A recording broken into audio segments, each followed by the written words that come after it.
Isa ang sugatan sa sunog sa Barangay 73 sa Caloocan kaninang madaling araw. Ang mga detalye sa unang balita live ni Bea Pinlac. Bea?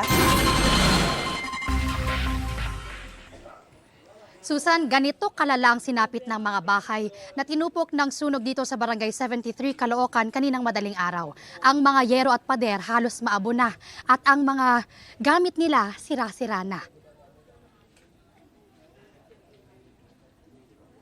Binulabog ng nagngangalit na apoy ang bahagi ng Barangay 73, Caloocan. 3 magkakatabing bahay ang natupok. Nasa 7 pamilya ang nawalan ng tirahan. Ayon sa ilang residente, nakarinig pa sila ng tila pumutok na mga kawad ng kuryente. Kinalampag nila ang mga pamilya sa loob ng mga nasusunog na bahay. Wala kaming naligtas. Ginising ko lang yung mga anak ko kasi puro tulog na kami lahat.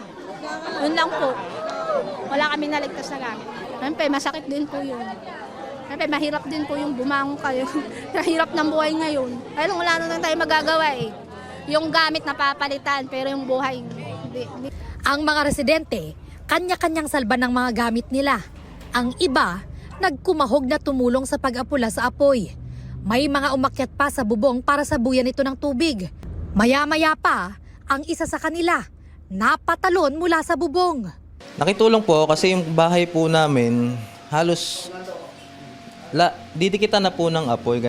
Habang ginagawa ko ho yun, may pumutok na ho na wire. Naramdaman ko na po sa pako yung kiliti ng kuryente. Kung sakaling lamunin pa ako ng kuryente doon, baka hindi na ho ako nakaalis. Kasi nung inalala ko, kaya nagpatihulog na nga ho ako.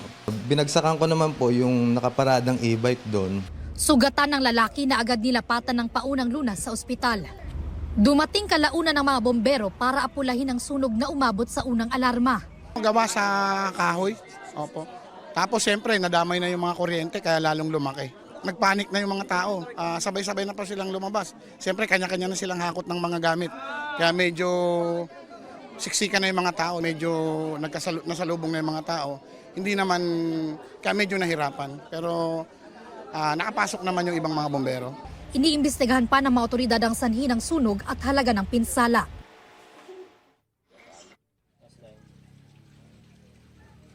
Susan, pasado 2:30 ng madaling araw nang tuluyang maapula ng BFP ang sunog. Sa ngayon, bukas ang covered court ng Barangay 73 para sa mga pamilyang nasunugan na nais munang doon pansamantalang manuluyan.